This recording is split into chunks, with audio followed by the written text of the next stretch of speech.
por ejemplo, la protesta de aquellos proveedores de servicios de Odebrecht que tienen medianas, pequeñas empresas y que están sufriendo ya el impacto de que la cadena de pagos se haya roto. Es decir, no hay movimiento de dinero de parte de Odebrecht, no puede pagar los servicios que ha recibido y estas empresas, que no son grandes empresas, sino medianas y pequeñas, han empezado a quebrar, despedir empleados, cerrar las propias empresas, tener problemas con los bancos, porque muchos habían pedido préstamos para maquinaria, por ejemplo, que estaba dando servicios en Odebrecht, y ahora se han quedado con la maquinaria parada, sin el capital que les ingrese, y han empezado a tener problemas con los bancos. Para muchos, el problema es el decreto de urgencia 003, que se dio justamente para salvaguardar la cadena de pagos y los servicios públicos que las empresas prestaban, ¿no? Y que no haya lo que se llama el perro muerto, que las empresas, sobre todo Odebrecht, que están metidas en los casos de corrupción, no dejen de pagar, por ejemplo, la reparación civil, que en algún momento al final del proceso judicial que éstas tengan, se cumpla. Pero parece que la cosa no ha estado funcionando bien. Estamos en el estudio con Pablo Comitre, que es gerente general de la fiduciaria y maneja muy bien este tema. ¿Cómo estás? ¿Qué tal, Pablo? Buenas noches, Juan Carlos. Bienvenido.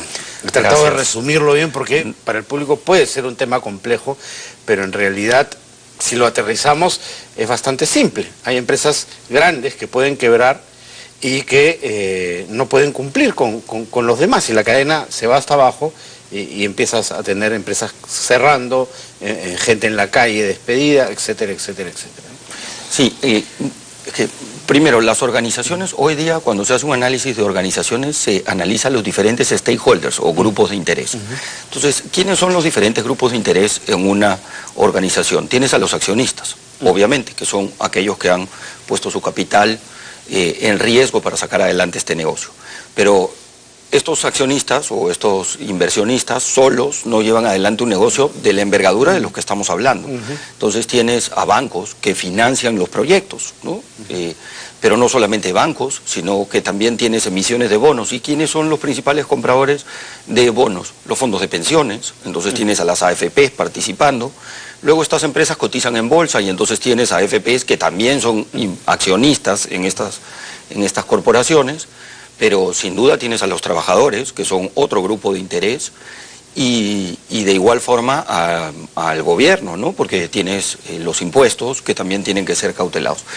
Y adicionalmente tienes a los proveedores, que son aquellos que les brindan servicios a estas organizaciones para que puedan desarrollar sus labores.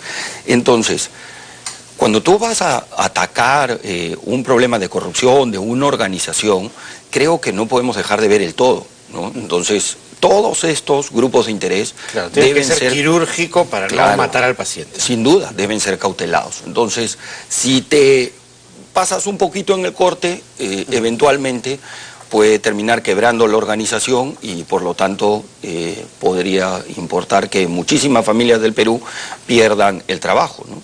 El caso Lava-Jato en Brasil ha representado el 3.8% del PBI de Brasil, ¿no? Entonces, ¿qué significaría para nosotros retroceder el 3.8% del PBI? Claro, para que la gente se dé cuenta, nosotros estamos creciendo este año al 2,5 más o menos. Y el año pasado a 2, y todo el mundo cree que no crecemos nada, ¿no es cierto?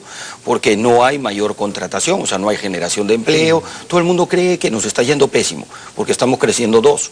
Pero ahora imagínate que el efecto Lava-Jato, si no es bien tratado, represente un 3.8 de decrecimiento. Significaría que decreceríamos -1. Claro. ¿No?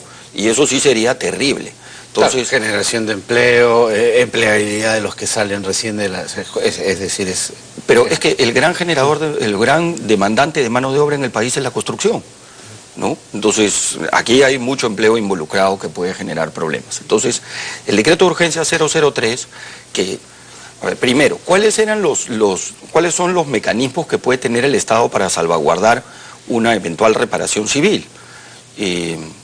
Tienes dos mecanismos: o llegar a un acuerdo con la empresa corrupta, ¿no? Llegas a un acuerdo, eso se ha hecho en otras latitudes, creo que en Panamá hay un acuerdo. Bueno, en Estados Unidos, ¿no? Se llegó a un claro, acuerdo ahí entre Odebrecht y el Estado, ¿no? Absolutamente. Además para dejarlos trabajar. Correcto, los dejaron trabajar, entonces ya ese es el ejemplo emblemático, ¿no? Así es que nos enteramos que habían 29 millones de corrupción en el Perú, ¿no? Porque llegaron a un acuerdo con el gobierno norteamericano. Ok, entonces teníamos ese camino. Y el otro camino que tenemos es el camino ordinario que tenemos todos, que es que cuando una organización o una persona comete un delito, entonces esto se judicializa y al final del proceso judicial un juez determina cuál es la reparación civil que se debe pagar, ¿no? Ok, entonces tienes dos caminos, o llegas a un acuerdo con la compañía o hay un tema judicial. En el Perú nos hemos ido por una cosa híbrida en el medio, ¿no? Y es el DU 003, que lo que hace es impedir que estas organizaciones transfieran dinero al exterior, ¿ok? Para que ese dinero se quede dentro del Perú y pueda servir para una eventual reparación. Eso es lo primero. Lo segundo es que toda la venta de activos de la organización va a ser, tiene que ser aprobada por el Ministerio de Justicia. Y lo tercero es que todos los pagos que le realice el Estado a estas compañías van a tener una retención. Y esa retención van a ir a un fideicomiso que es administrado por el Banco de la Nación, ¿no? Entonces, ok, esas son las tres cosas que regulaba el DU 003 que fue dado en febrero. En el papel de repente con buenas intenciones, ¿no? Yo no lo dudo. Para que no vendan activos que han vendido, correcto, y que no se lleven el dinero fuera, ¿no? Y que se les pueda cobrar en algún momento. Sí, ¿Funcionó? Pero para el mes de febrero las noticias nos decían que Odebrecht tenía en cartera, o ya casi cerrados, dos acuerdos para la venta de sus activos. Uno, Chacya, ¿no? La hidroeléctrica. La hidroeléctrica enorme, ¿no? Y del otro lado, Olmos.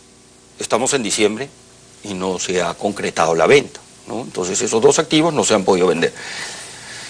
Lo que se dice públicamente es que justamente hay un problema por la aplicación del DU, ¿no? Chacya le iban a comprar los chinos, ¿no? Chacya los chinos. ¿1.300 millones? Y más o menos. Odebrecht quería 1.500 y creo que el acuerdo llegó a 1.200, ¿no? Entonces es 1.200 millones de dólares que iban a comprar los chinos Chacya, y tienes Brookfield, que ya había comprado Rutas de Lima, el 60% de Rutas de Lima, la concesionaria, que compraría Olmos, ¿no? Este fondo de inversión canadiense, Brookfield, enorme. Entonces ellos comprarían Olmos. Al día de hoy no se han concretado las ventas, ¿no? Y tú ya has graficado cuál es la situación de Odebrecht hoy día, ¿no? Pero basta por circular por Lima, ¿no? O sea, vemos el puente El Derby que era de Odebrecht, que está paralizado, o la Prialé, ¿no? Pues, por decir ejemplos tangibles para los limeños, ¿no? O sea, esas obras no están avanzando nada, ahí se han quedado. Mira, yo no tengo información de qué es lo que ha ocurrido precisamente. Te lo digo como un limeño que circula por ahí. Yo veo que no hay nada, ¿no?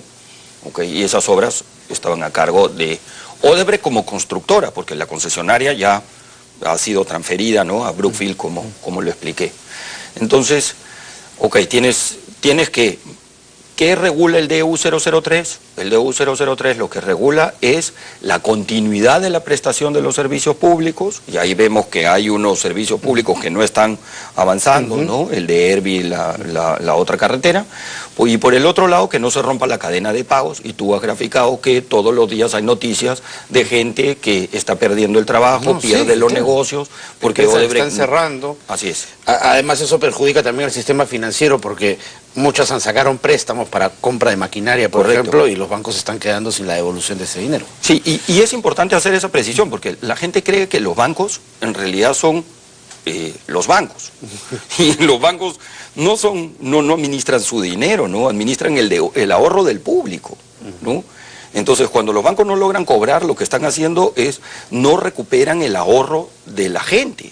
Ese es el tema, ¿no? Y eso es sumamente importante para la economía, ¿no? Okay, entonces, el DU 003 de febrero, lo que decía es que se brinden los servicios públicos, está probado que no se está haciendo, y por otro lado, que se logre viabilizar la venta de activos, que no se rompa la cadena de pagos. Y se ha roto la cadena de pagos, eso es evidente. Entonces, digamos, resumiendo, no ha funcionado. No, y ahora tenemos una modificación en el Congreso que está para promulgarse en el Ejecutivo, que lo que hace es endurecer el DU 003. Pero además hay un par de temas contradictorios, porque el DU 003 dice en una disposición final que el Ministerio de Justicia deberá informar al Congreso cuáles son los avances del DU. Pero ¿por qué no le preguntan hoy cuáles son los avances del DU? ¿No? O sea, ¿por qué establecer una obligación del Ministerio de Justicia que comenta, o sea, que debe informar anualmente sobre si esto ha resultado y está cumpliendo con los objetivos? ¿Por qué no se lo preguntan hoy? Parece que todos nos estamos dando cuenta que no está cumpliendo con los objetivos planteados. ¿Y cuáles son esos endurecimientos que el Congreso ha planteado respecto Bueno, a ahora genera, el DU tenía 3 cajones. En el primer cajón estaban los sentenciados por corrupción. En el segundo cajón, aquellos que habían reconocido corrupción. Y en el tercer cajón, las vinculadas a los que estaban en el cajón 1 y 2. ¿Ok? Hasta hoy día, o sea, las solo... consorciadas. Hasta el día... No, todavía no. Solo las vinculadas. Y, o sea, las subsidiarias, las empresas del mismo grupo económico. Entonces, hasta el día de hoy, como este DU no ha entrado en vigencia, entonces la modificación del Congreso no ha entrado en vigencia, solo tenemos esos 3 cajones. Y solo tenemos a Odebrecht en el segundo cajón, porque ha reconocido frente a los Estados Unidos haber cometido actos de corrupción en agravio del Estado peruano. Entonces, la norma que pretende promulgar el Congreso abre un cuarto cajón. Y ese cuarto cajón son las consorciadas, las socias de Odebrecht, ¿no? Y según una nota publicada hoy en Semana Económica, las únicas que entrarían en ese cuarto cajón son Graña y JJ Camet. Que tienen sus directivos que están sus directivos en prisión. Entonces, en ese cuarto cajón tendríamos a Graña y JJ. Graña contrata con 10.000 proveedores. 10.000, o sea, 10.000 empresas. Empresas, ¿no? Claro. Contrata con 10.000 proveedores. JJ contrata con 1.500 proveedores. Graña indica que su contratación es del 2% del PBI. Eso lo indica en Semana Económica hoy día, ¿no? Entonces, si ya sabemos lo que ha ocurrido con Odebrecht en estos 10 meses de vigencia del DU, y vamos a meter en el cuarto cajón a Graña e Ixa, y JJ, porque Ixa no, me rectifico, a Graña y JJ, según esta publicación, entonces creo que podría romper la cadena de pago en más de casi 12.000 empresas. Sí, sin duda, y volvamos, pero veamos todos los stakeholders de estas organizaciones. Entonces, primero, si quebramos la empresa, no cobra impuestos, ¿no? Segundo, no cobran los trabajadores y pierden trabajos, ¿no? Graña tenía entendido que tenía un poco más de 15.000, ¿no? Sí. Trabajadores. Empleados. Sí, claro. Sí. Entonces hay 15.000 familias. Claro. 15.000 familias que tienen en riesgo su subsistencia, ¿no? Y luego este DU también lo que hace es afecta seriamente la estabilidad jurídica, porque estos proyectos que se dice que se quiere garantizar su continuidad, han sido financiados con fideicomisos, ¿no?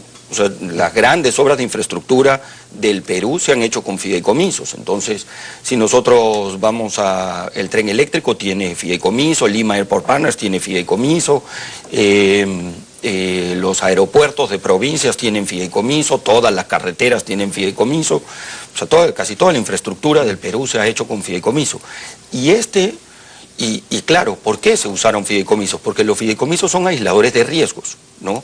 Entonces los bancos prefieren tener en garantía un fideicomiso en garantía, porque a la hora de ejecutar es bastante más simple y no se pueden afectar. Claro, ¿no? Una cuenta separada allí que está con el dinero. Correcto, y además los activos es fácil de vender, porque no tienes que ir al juez a ejecutar la hipoteca, sino que lo hace un fiduciario de manera expedita y transparente. Pero lo que dice el DU es que todos los activos que hayan sido transferidos en fideicomiso, imaginemos, tenemos una obra de infraestructura que se ha financiado por el sistema financiero peruano y se han emitido bonos que han comprado las AFPs y que tienen en garantía ciertos activos. Entonces, llegado el momento, Dios no lo quiere, esos activos tienen que ser ejecutados para pagarles a las AFPs, devolverle el dinero invertido y para devolverle el ahorro del público a los bancos. Pero este dispositivo lo que dice es que al momento de ejecutar, el fiduciario debe ir a pedir permiso al Ministerio de Justicia, en fideicomisos que se han constituido hace años. Entonces genera una inseguridad jurídica tremenda. Entonces hoy día, para la próxima financiación de infraestructura, la siguiente infraestructura que se vaya a financiar, obviamente los bancos se la van a pensar. Se la van a pensar. ¿Y qué es lo que termina ocurriendo? Como bien lo refleja esta publicación el día de hoy, lo que va a terminar ocurriendo es que van a aumentar las tasas de interés. Y entonces al aumentar las tasas de interés, obras más caras. Vamos a tener obras más caras. Y entonces obviamente lo que significa luego es que el servicio público luego es más caro. Para que el televidente se haga una idea, Graña, ¿cuánto tiene comprometido en el sistema financiero? Su deuda está por el orden de entre 300 y 500 millones de dólares. Que lo debe a los bancos y a la financiera. Sí, claro. El 30% de su accionariado es de las AFPs. O sea, un tercio del capital es de los que... Es de los pensionistas, claro, de los aportantes. Pensionistas, claro, de los aportantes. O sea, tú y yo hemos invertido en Graña y Montero. Y hoy día estamos viendo las consecuencias de su acto de corrupción. Es decir, invertimos en Graña y Montero y la acción ha caído de valor, ¿no es cierto? Pero si la empresa quiebra, ¿cuánto vale la inversión? Cero. Cero. Claro. Ok. ¿No? ¿Y quién pierde? Claro, ¿y cómo se recupera ese dinero? Sí, claro. Entonces, creo que tenemos un largo camino recorrido estos 10 meses de U003, cuyos resultados los vemos todos los días en las noticias, de gente que no puede cobrar y que pierde el trabajo, y en lugar de analizar sobre la experiencia vivida y ver cómo mejoramos este dispositivo para salvaguardar a los otros stakeholders, es decir, el pago de impuestos, ¿no? Garantizar el pago de impuestos a los trabajadores, a los proveedores, a los bancos y a las AFPs, en realidad lo que estamos haciendo es endurecerlo, con lo cual podría... Pero incluso se habían comprometido hasta las utilidades, ¿verdad? Las utilidades también iban a estos fondos, ¿no? Sí, claro, de garantía. sí, las utilidades. Es que en realidad lo que afecta el DU es la repatriación de utilidades, ¿no? O sea, si estaban impedidos de transferir al exterior el dinero proveniente de la venta de activos y la repatriación de utilidades, ¿no? O sea, es decir, que Odebrecht no se pudiera llevar las utilidades de sus organizaciones en el Perú hacia el Brasil. Entonces eso estaba prohibido. Y luego este famoso fideicomiso del Banco de la Nación, que es el que paga la reparación al Estado, lo que tiene es unas retenciones de los pagos hechos por el Estado, ¿no? Entonces, con lo cual, digamos, tenemos una empresa que está brindando un servicio público y el Estado le paga por la prestación de ese servicio público. Lo que dice el DU es que el Estado le va a retener un porcentaje de esos ingresos, que es el que ellos determinan que sería la utilidad de ese proyecto y iría a este fideicomiso. ¿En Chagua no era el 40%? En Chagua fijaron que el 40% de los ingresos sería la utilidad del proyecto, ¿no?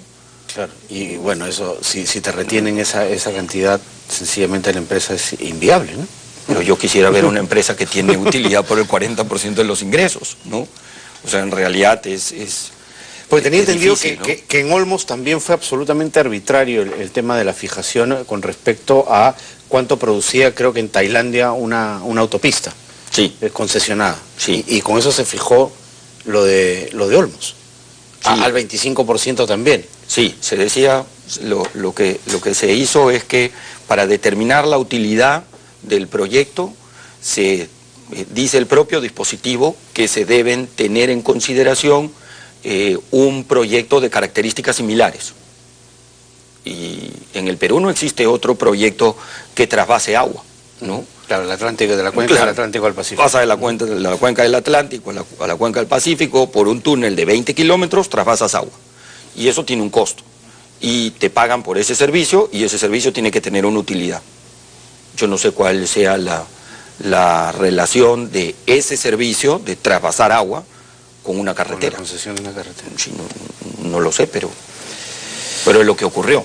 Bueno, este proyecto, la modificatoria al 003, está en Palacio de Gobierno ahorita. Está en siendo Palacio de analizado Gobierno por el Ejecutivo Sí. y según lo que dijo el ministro de Justicia en CAE, esto no iba a pasar. No. O sea, iba a ser devuelto, observado al Congreso. Sí. Pero en el Congreso han dicho que si el Ejecutivo lo observa, van a ir por la insistencia, es decir, Sí. a promulgar la ley por insistencia. Sí. Igual va a ir. Sí. Y creo que eso... Lo que pretendemos es llamar a reflexión, ¿no? O sea, creemos que hay muchos grupos de interés que no están siendo adecuadamente atendidos con este DU, ¿no? Por poner un ejemplo, ¿quién tiene la primera prelación cuando una empresa quiebra en el marco de Indecopi? Un trabajador. Los trabajadores, ¿no es cierto? En este decreto de urgencia, impuestos. No los trabajadores, impuestos va primero. Ojalá que escuchen, ¿no? Porque creo que en Estados Unidos y en Brasil, cuando se han detectado estos casos de corrupción, se ha sido lo suficientemente inteligente como para dejar a las empresas trabajar e ir sobre los corruptos, la individualización de las responsabilidades, ¿no? Porque detrás de estas empresas tan grandes hay muchísima gente, muchísimas familias, muchísimas empresas también que dependen de ellas. Sin duda, ¿no? Ya, como te comenté al principio, 3.8% del PBI fue la afectación en Brasil, ¿no? ¿Cuánto podría ser en Perú? Nos quedamos con esa pregunta. Muchas gracias.